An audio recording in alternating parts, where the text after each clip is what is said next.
नमस्कार, मैं रंजना कहानियों के संसार से निकाल कर लाई हूँ मुंशी प्रेमचंद जी की कहानी मुबारक बीमारी। यदि कहानी पसंद आए तो मेरे चैनल को लाइक, शेयर और सब्सक्राइब करें। मुबारक बीमारी। रात के 9 बज गए थे।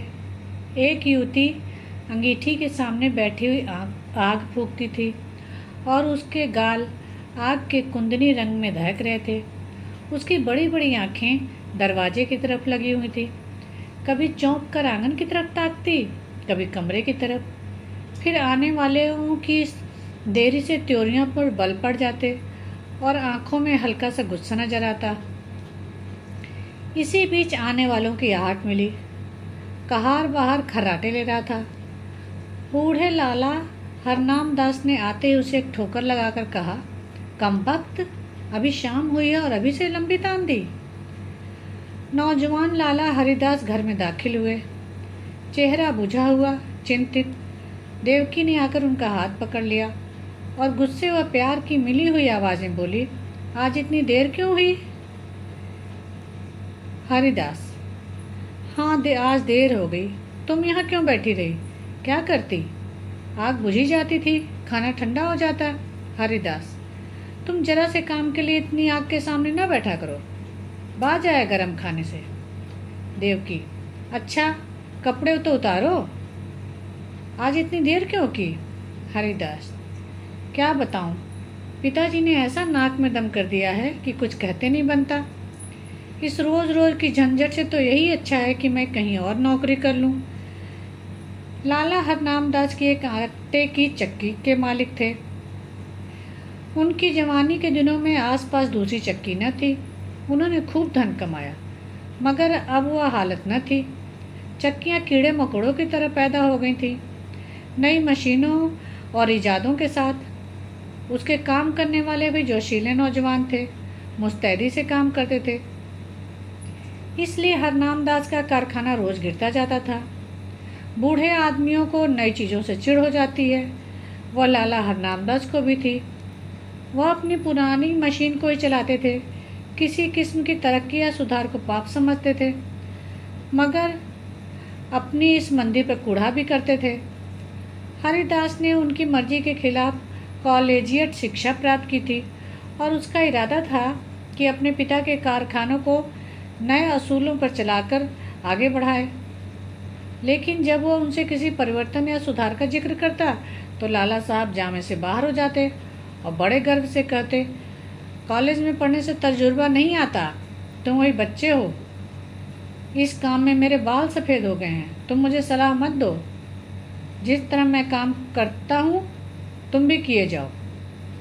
कई बार ऐसे मौके आ चुके थे कि बहुत ही छोटे मसलों में भी अपने पिता की मर्जी के खिलाफ काम करने के जुर्म में हरिदास को सख्त फटकारे पड़ी थी। इसी वजह से अब वह इस काम में कुछ उदासीन सा हो गया था और किसी दूसरे कारखाने में किस्मत आजमाना चाहता था, जहां उसे अपने विचारों को अमली सूरत देने की ज़्यादा सहूलतें हासिल हो। देवकी ने सहानुभूति पूर्वक कहा, तुम इस फिक्र में क्यों जान खपाते हो? जैसे वह कहें वैसे ही करो। भला दूसरी जगह नौकरी कर लोगे तो वह क्या कहेंगे? और चाहे वे गुस्से के मारे कुछ न बोलें, लेकिन दुनिया तो तुम्ही को बुरा कहेगी। देवकी नई शिक्षा के आभूषण से वंचित थी। उसने स्वार्थ का पाठ भी न पढ़ा था,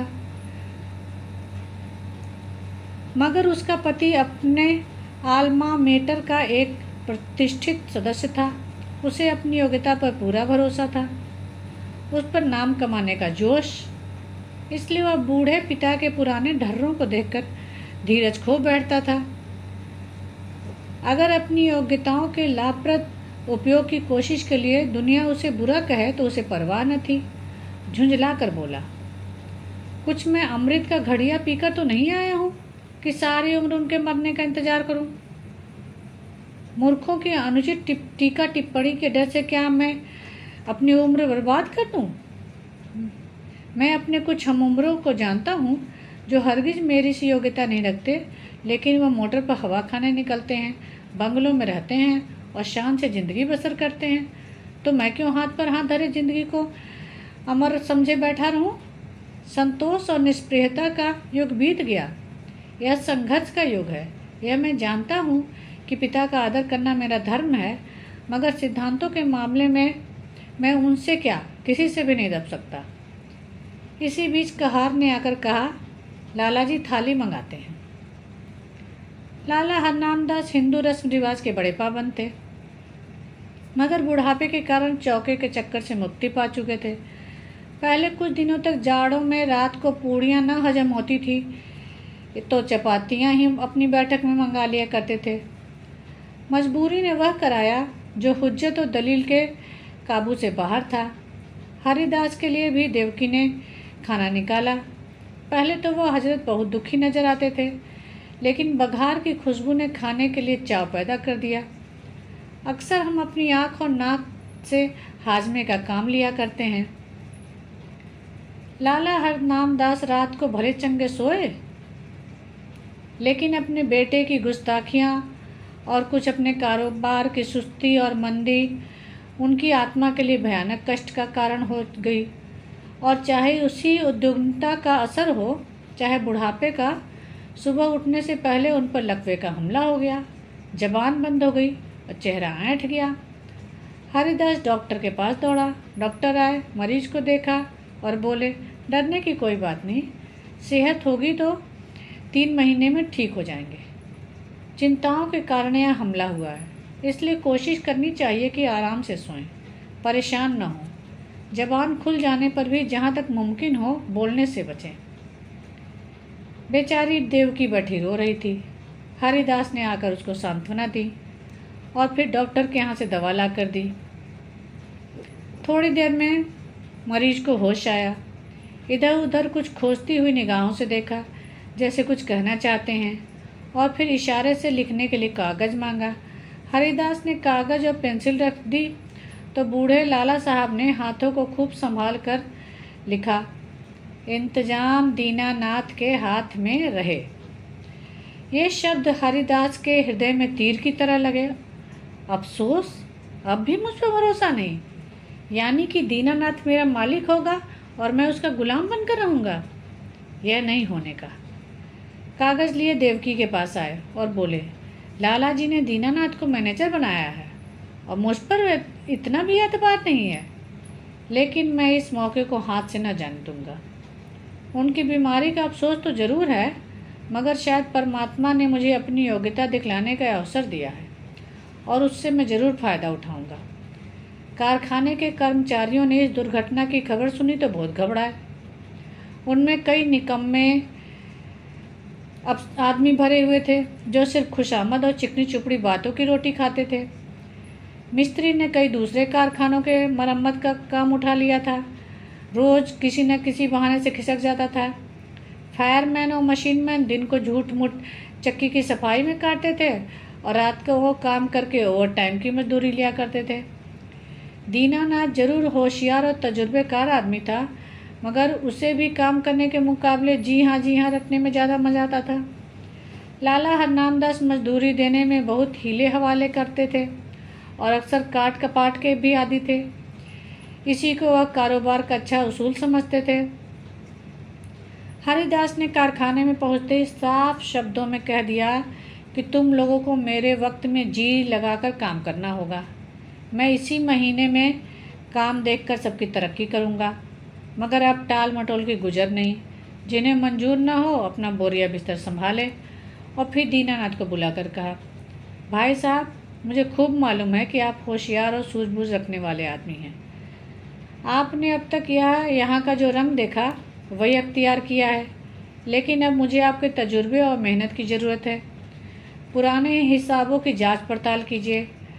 बाहर के काम का मेरा जिम्मा और यहाँ का काम आपके सुपुर्द है। जो कुछ नफ़ा होगा उसमें आपको भी हिस्सा होगा। मैं चाहता हूँ कि दादा की अनुपस्थिति में कुछ अच्छा काम करके दिखाऊं।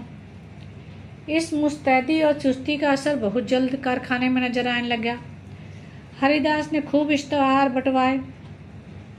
उसका असर यह हुआ कि काम आने लगा। दीनानाथ की मुस्तैदी की बदौलत ग्राहकों को नियत समय पर और किफ़ायत से आटा मिलने लगा। पहला महीना भी खत्म न हुआ था कि हरिदास ने नई मशीन मंगवाई, थोड़े अनुभवी आदमी रख लिए। फिर क्या था, सारे शहर में इस कारखाने की धूम मच गई। हरिदास ग्राहकों से इतनी अच्छी तरह से पेश आता कि जो एक बार उससे मामला कर लेता वो हमेशा के लिए उसका खरीदार बन जाता। कर्मचारियों के साथ उसका सिद्धांत था, काम सख्त और मजदूरी ठीक।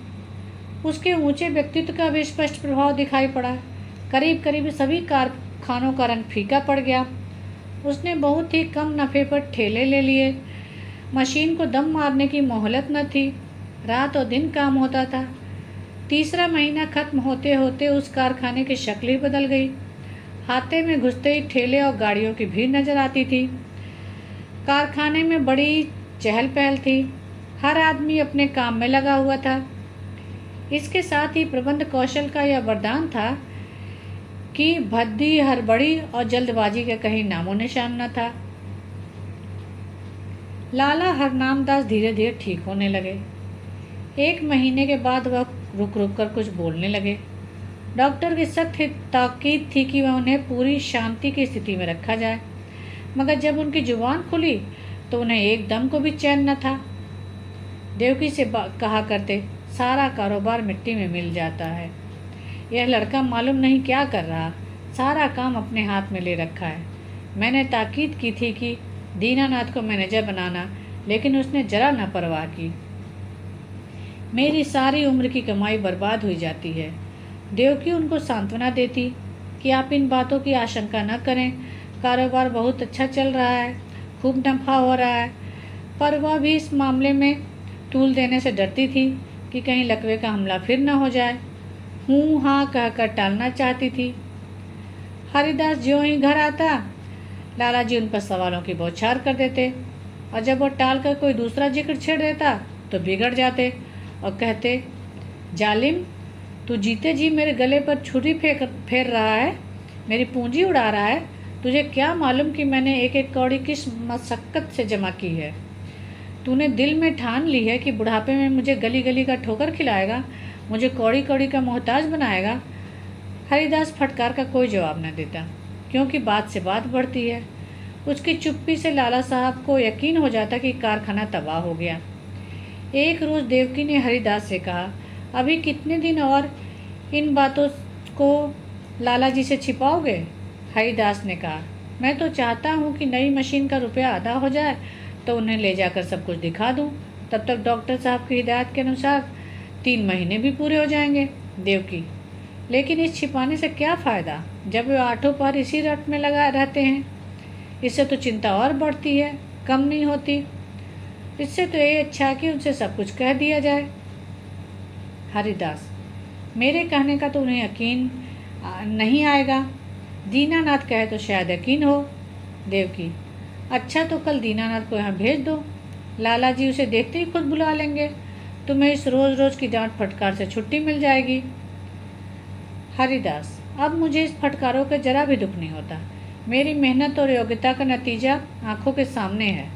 जब मैंने कारखाना आने हाथ लिया था, आमदनी और खर्च का मिजान मुश्किल से बैठता था। आज 5 सेर का नफ़ा है। तीसरा महीना खत्म होने वाला है और मैं मशीन की आधी कीमत अदा कर चुका हूँ। शायद अगले महीने 2 महीने में पूरी कीमत अदा हो जाए। उस वक्त से कारखाने का खर्च तिगुने से ज़्यादा है, लेकिन आमदनी 5 गुनी हो गई है। हजरत देखेंगे तो आंखें खुल जाएगी। कहाँ हाथे में उल्लू बोलते थे, एक मेज पर बैठे आप ऊँघा करते थे, एक पर दीनानाथ कानपुर अदा करता था। मिस्त्री और फायरमैन ताश खेलते थे। बस 2-4 घंटे चक्की चल जाती थी।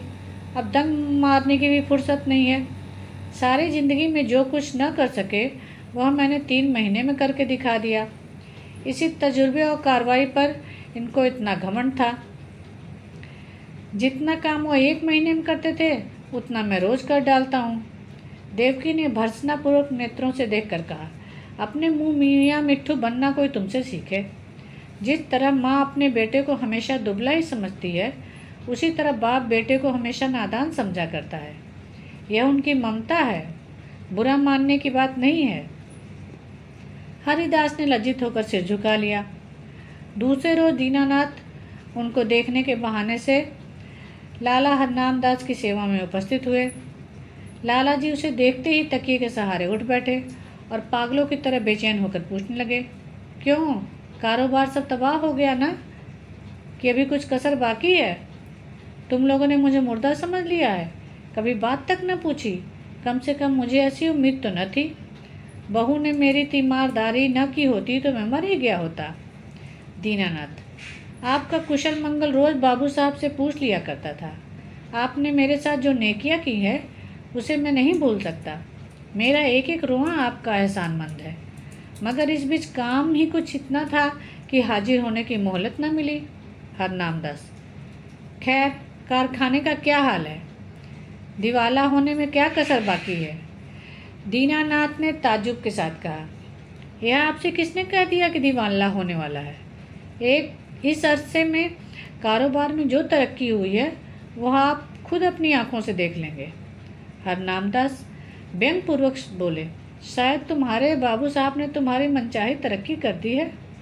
अच्छा, स्वामी भक्ति छोड़ो और साफ बतलाओ।